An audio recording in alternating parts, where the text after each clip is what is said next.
Bienvenidos a Derecho para Todos, ¿cómo están? Los saludamos nuevamente, muy especialmente, y gracias por seguirnos a través de todas nuestras plataformas digitales. Estamos en Instagram como Escáner Jurídico, en Facebook Escáner Jurídico.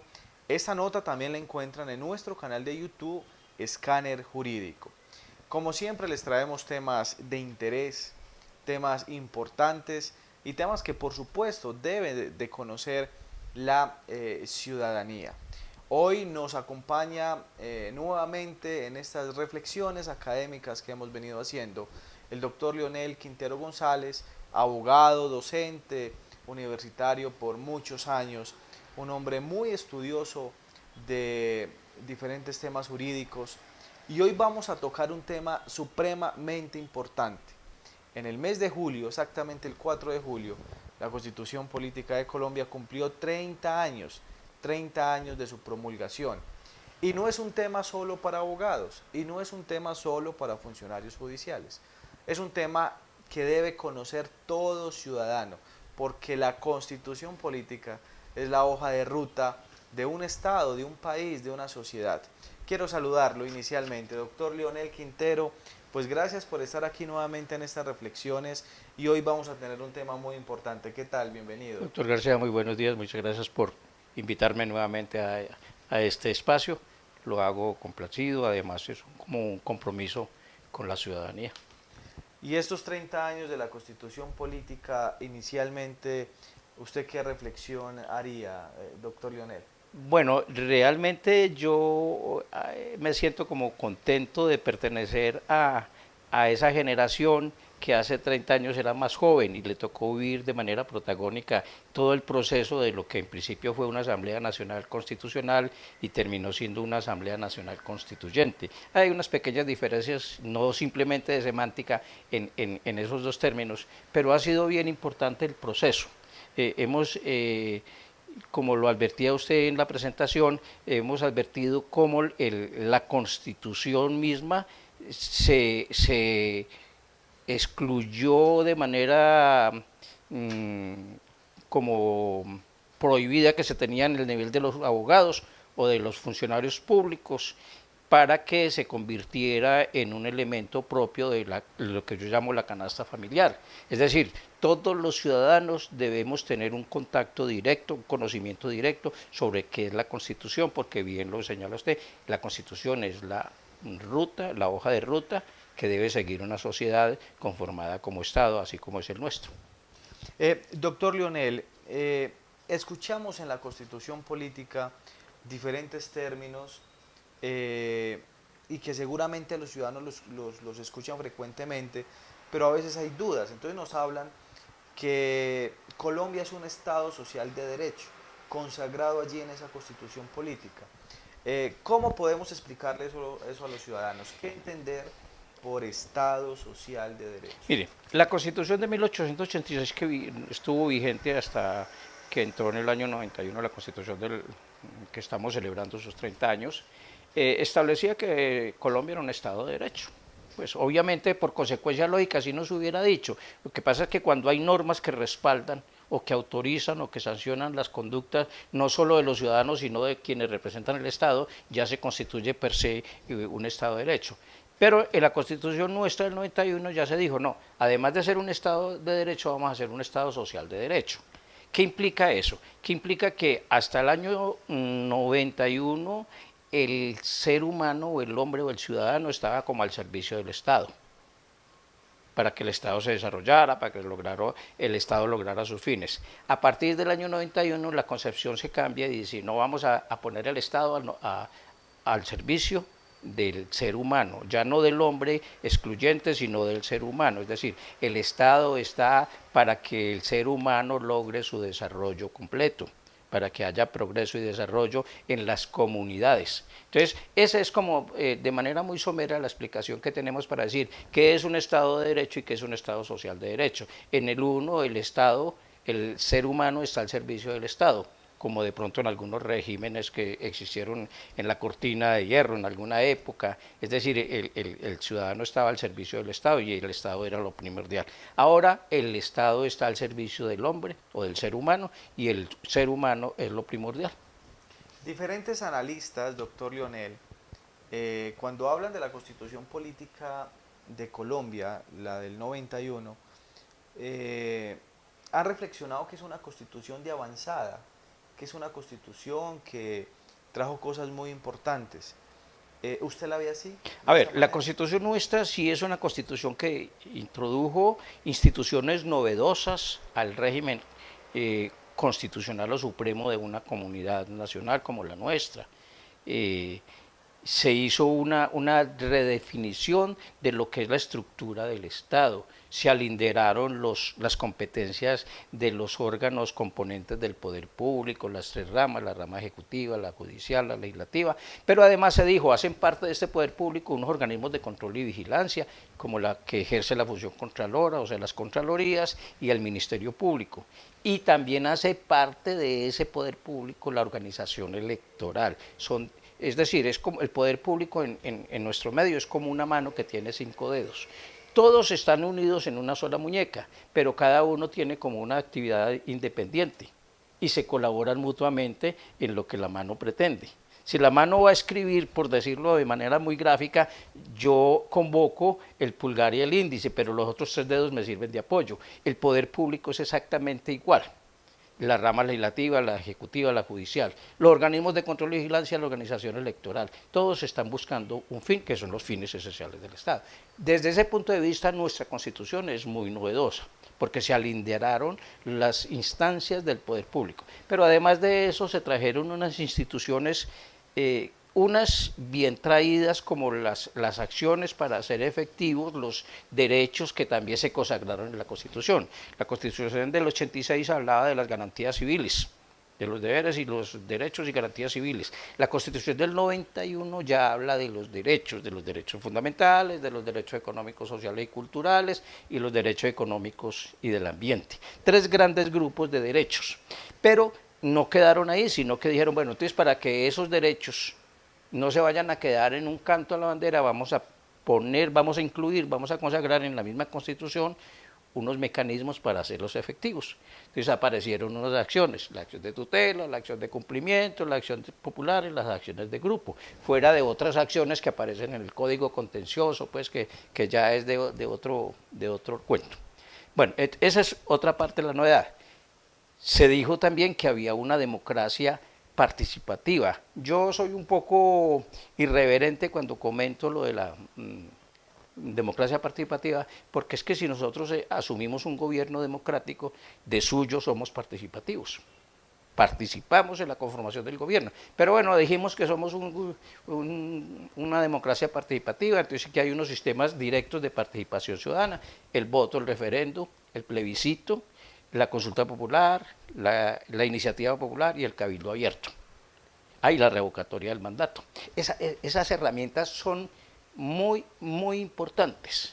Desgraciadamente, pues un poco por el exceso de inexperiencia, diría yo, porque pues ser constituyente no es una profesión académica.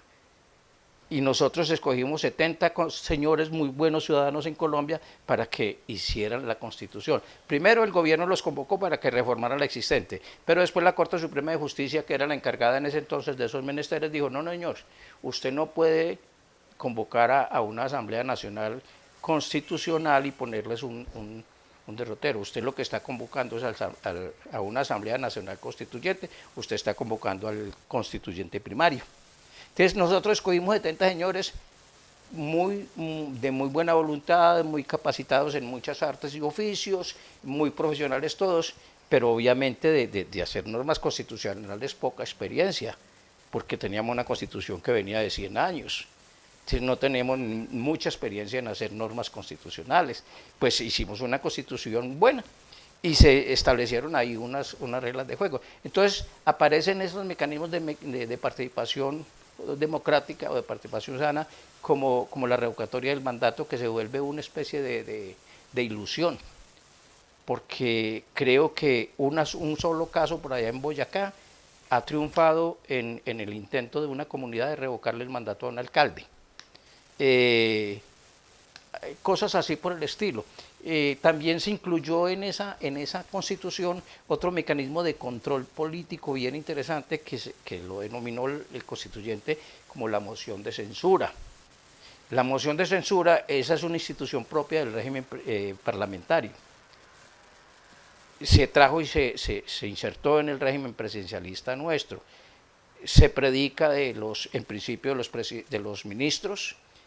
Luego se reformó un poco la Constitución y dijo, no, bueno, también le vamos a aplicar la moción de censura a los jefes de departamentos administrativos y a los secretarios de despacho en el nivel territorial. Eso ha funcionado pues no tan con la expectativa y la esperanza con que ha querido la comunidad, pero bueno, ha habido 2 o 3 casos de moción de censura a algunos funcionarios que no satisfacieron plenamente el deseo de los quienes ejercían el control político en determinadas acciones, como los consejos municipales o el mismo Congreso de la República. Entonces hay esas novedades. Otra novedad que trajo la Constitución, que desgraciadamente la reversaron, es la forma de escoger los directores directores de los cuerpos de control y vigilancia. Cómo se elegía el Contralor General de la República, cómo se elegía el Procurador General de la Nación y cómo se elegía el Defensor del Pueblo y a los contralores territoriales. Había una concurrencia de la rama legislativa, la judicial, e inclusive con la rama ejecutiva, para formar unas ternas de las cuales el Congreso, en pleno, el Senado y la Cámara de Representantes escogían esos 3 altos funcionarios, que eran el Contralor, el Procurador y el Defensor del Pueblo. Pues eso estaba muy bien, y los tribunales a nivel territorial escogían los aspirantes a las Contralorías departamentales y municipales, donde las hay. Pues hasta el 2015 dijo el Congreso, no, eso está muy maluco, los magistrados están politizados y no sé qué, entonces los vamos a seguir escogiendo nosotros. Eso era un principio de transparencia. Yo creo que ahí dimos un paso atrás, pero horrible, nos regresamos bastante porque volvimos a quedar en las mismas. Es decir, las prácticas clientelistas, un poco el mal manejo de los asuntos, yo te elijo, tú me eliges, o yo te elijo y tú me nombras, y todo ese tipo de cosas.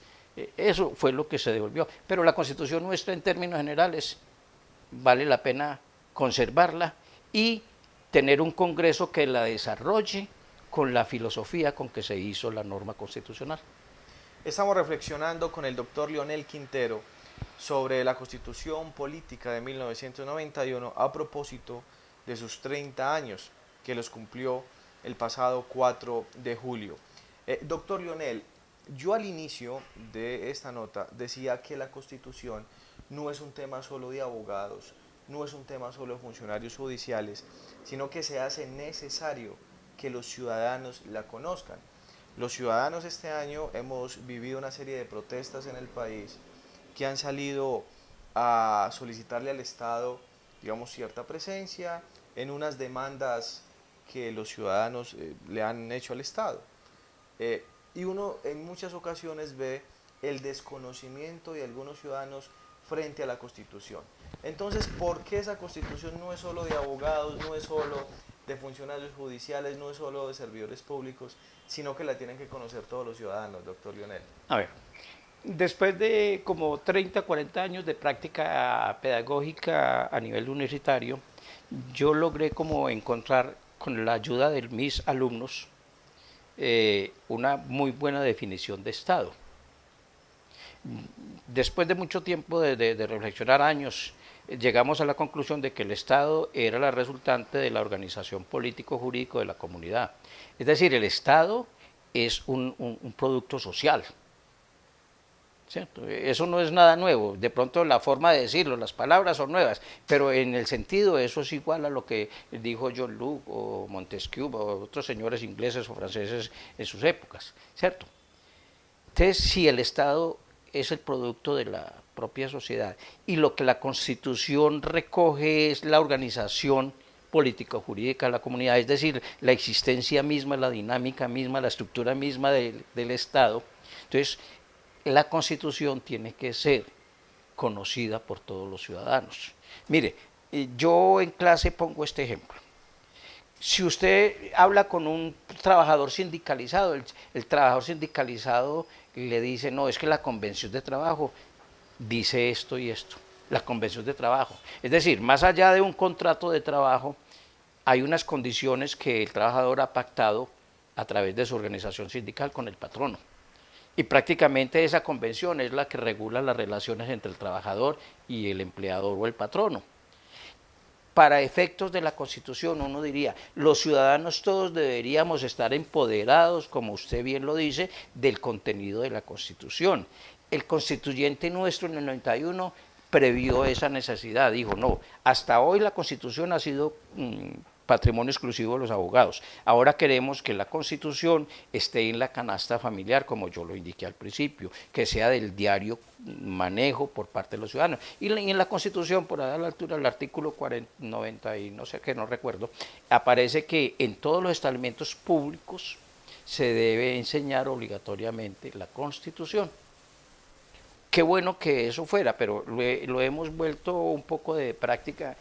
Uno encuentra en el pensum de los colegios, inclusive de las escuelas y de las universidades distintas, donde hay facultades distintas a las de Derecho, que el programa que se desarrolla es un programa de práctica democrática o ese tipo de cosas, o de debates culturales un poco políticos, inclusive político-partidistas, pero no le han enseñado al ciudadano que está en formación académica a desagregar y a entender cada uno de los títulos, por decir algo, de la Constitución política nuestra. La Constitución nuestra es muy fácil de entender, son 13 títulos que tienen 13 temas muy fáciles, empezando por los principios fundamentales del Estado colombiano y terminando porque cómo se reforma la misma Constitución. Son 13 títulos muy fáciles de entender. Claro que si usted se va a aprender la Constitución a través de los 380 artículos, de pronto se va para el viaducto y por allá termina. Los ciudadanos permanentemente escuchan términos, usted lo ha referenciado, el Estado, el Congreso de la República, que es la rama legislativa, la rama ejecutiva, la rama judicial, alcaldes, gobernadores, presidentes, y decirle al ciudadano esta reflexión que es muy importante, el Estado no es de nadie, es decir, el Estado no es del alcalde de X ciudad, el Estado no es del gobernador de X departamento, el Estado no es de X presidente, el Estado somos todos. A veces, doctor Lionel, esas confusiones son las que a veces crean caos en la ciudadanía, claro, por el desconocimiento. ¿Cómo hacerles entender, por ejemplo, que en Colombia existen 3 ramas del poder público con 3 funciones diferentes? Bueno, tenemos que volver prácticamente a revisar un poco cómo se aplican los programas de formación en las escuelas, en los colegios y en las facultades universitarias distintas a las de Derecho, para poder desagregar cada uno de los temas, para enseñarle a la persona a ser ciudadano. La persona pues sale del hogar y se va formando como persona, pero también hay que darle el valor agregado del ciudadano.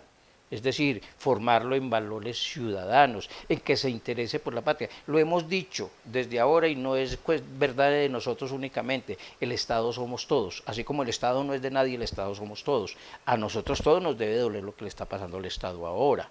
Y hay una cosa que a mí me duele y me descompone casi el genio, cuando encuentro a un funcionario, a un alto funcionario del gobierno diciendo, es que el Estado es lento para tal cosa. No, el Estado no es el lento es quien representa al Estado. Entonces, los servidores públicos, en este caso los funcionarios, casi utilizan esa situación como una especie de salvavidas, como una sombrilla, un paraguas, para eludir responsabilidades. Que el secretario de gobierno de educación no ha nombrado a los maestros de tal vereda. Entonces el señor dice, es que en el municipio y el Estado es muy lento para ese tipo de cosas. No, señor, no es ni el municipio ni el Estado, es el secretario que no ha gestionado en debida forma y de manera oportuna el nombramiento de un maestro. ¿cierto? Entonces andamos como un poquito, entonces tenemos que hacer varias brigadas. Primero, formar en ciudadanía a la persona y darle una muy buena formación a las personas y ciudadanos que asumen el rol de servidores públicos. Ese es el otro cuento. Porque es que no solo se tienen los requisitos para ser servidor público, el haber agitado la bandera de tal o cual movimiento o partido político, o el tener tal o cual profesión. Nosotros todos somos abogados, pero para nosotros ejercer al interior de la administración pública tenemos que capacitarnos, porque la facultad, ninguna facultad profundiza en temas de la administración pública. Eso es todo una ciencia. Es casi una, no, es casi no, es una carrera universitaria, la del administrador público. Muy bien, son temas muy interesantes que requieren un debate más extenso, Sí, más ese es un tiempo. El tiempo en cámaras es corto, doctor Lionel.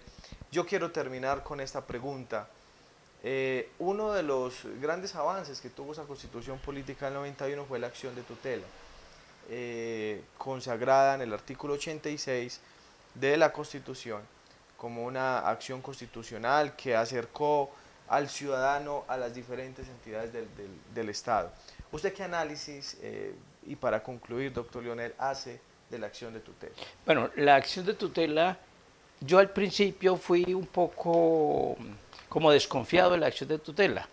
Recordaba mucho en mi tiempo de estudiantes, algún profesor utilizaba una metáfora de una infidelidad en un matrimonio y donde el señor decide no volver a tener sofá en la casa porque sorprendió a la señora pasándole una jugarreta en el sofá de la sala.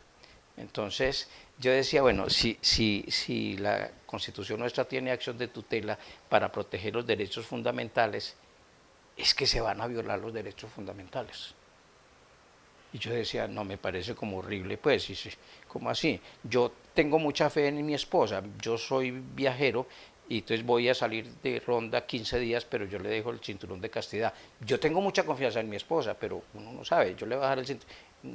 Yo hacía como ese tipo de análisis un poquito como rústicos, pero después terminé entendiendo las bondades de la acción de tutela. Pues ante la desarticulación que tienen gran número de servidores públicos nuestros que no están de manera oportuna en la prestación del servicio, en la atención de las demandas de los ciudadanos, entonces entendí las bondades y terminé dándole gracias al constituyente por haber establecido la acción de tutela. La acción de tutela ha permitido de manera muy especial la violación de verdaderos derechos humanos, verdaderos derechos fundamentales, ¿cierto? Porque para eso está establecida la acción de tutela, para la protección de los derechos fundamentales cuando están amenazados o cuando han sido violentados. Entonces muchas veces en el colegio el señor rector dice, no, aquí no puede entrar usted porque usted es hijo de padres no casados por la iglesia, ¿cierto? Ahí hay una violación flagrante de un derecho fundamental. Ahí con la acción de tutela no había que invocar otro procedimiento ni otra forma de hacer para que eso se funcionara. Cuando cuando la salud no alcanzó a clasificar como derecho fundamental, qué problema para la atención, ¿cierto? La acción de tutela fue un gran apoyo y ahora que se reconoce como derecho fundamental la salud, pues también la acción de tutela ha venido a reemplazar esos grandes vacíos en que se encuentra uno en el desarrollo de la actividad normal de las EPS y las IPS. Entonces la acción de tutela vale la pena conservarla y luchar porque le han hecho varias comitivas, por decirlo de alguna manera, a nivel del Congreso para cambiar, para modificar las leyes y los decretos que regulan la acción de tutela y para modificar desde la fuente constitucional la acción de tutela. Lo que hay que hacer es evitar que la toquen. La acción de tutela debe permanecer. Si no es para mejorar, debe permanecer como está. Muy bien, doctor Lionel, muchas gracias por estar aquí con nosotros en estas reflexiones. No, señora, señor, perdón, yo le quedo muy agradecido porque me da la oportunidad de manifestar, de comunicarme con un público inmenso que yo sé que tiene su programa y espero que me vuelva a invitar para seguir hablando de estos temas y de otros temas bien específicos, que esto es lo que nos gusta a nosotros. Si ustedes quieren que toquemos algún tema en especial, quieren conocer sobre algún tema importante, nos pueden escribir a través de todas nuestras plataformas digitales, Instagram, Facebook, o también nos hacen llegar el mensaje a través de nuestra sede en el diario El Otún, piso 9, oficina 902 en Pereira, Risaralda. Nosotros somos Escáner Jurídico, nuestro programa es Derecho para Todos. Los invitamos a compartir esta nota tan importante con familiares y amigos. La Constitución Política de Colombia en sus 30 años. La producción es de Juan Sinisterra y su empresa Foco Contenido Digital.